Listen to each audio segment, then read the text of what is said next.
first day I ever thought he might just love me more than anything, more than his own skin.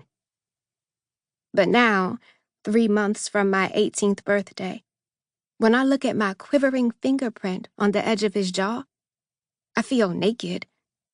Known. If Marcus ended up bloodied in the street, it wouldn't take much to identify him by the traces of me on his body.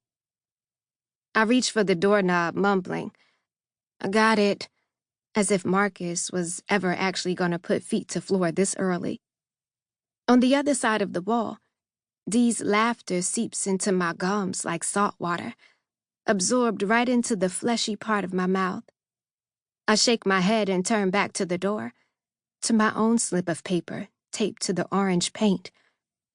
You don't have to read one of these papers to know what they say. Everyone been getting them, tossing them into the road as if they can, themselves out of the harshness of it.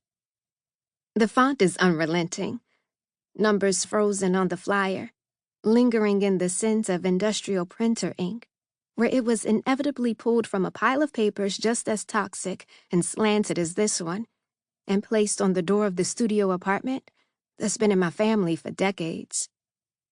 We all know Vernon was a sellout.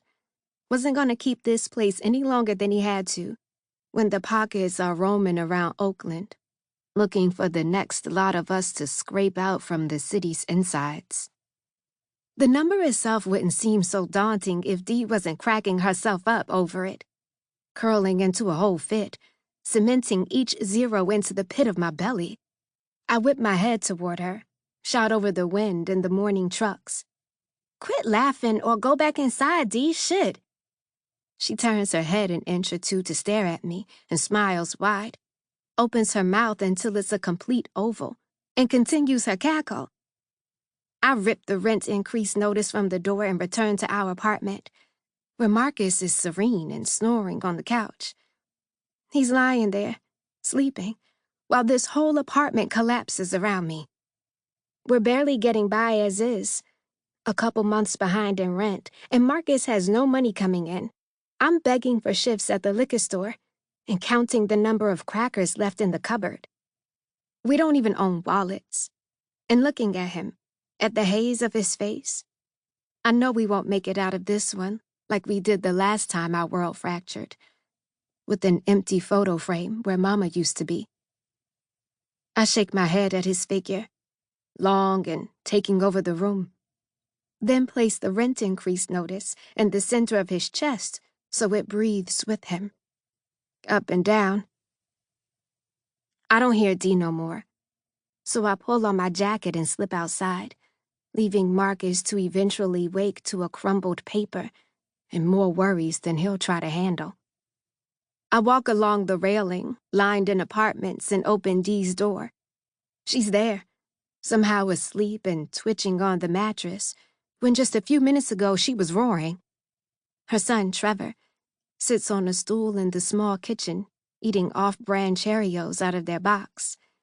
He's 9, and I've known him since he was born. Watched him shoot up into the lanky boy he is now.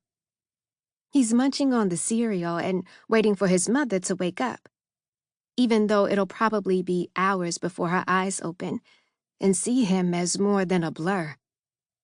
I step inside, quietly walking up to him, grabbing his backpack from the floor and handing it to him. He smiles at me, the gaps in his teeth filled in with soggy Cheerio bits. "Boy, you gotta be getting to school. Don't worry about your mama, come on. I'll take you." Trevor and I emerge from the apartment, his hand in mine. His palms feel like butter, smooth and ready to melt in the heat of my hand. We walk together toward the metal stairwell, painted lime green and chipped, all the way down to the ground floor, past the ship pool, and through the metal gate that spits us right out onto High Street.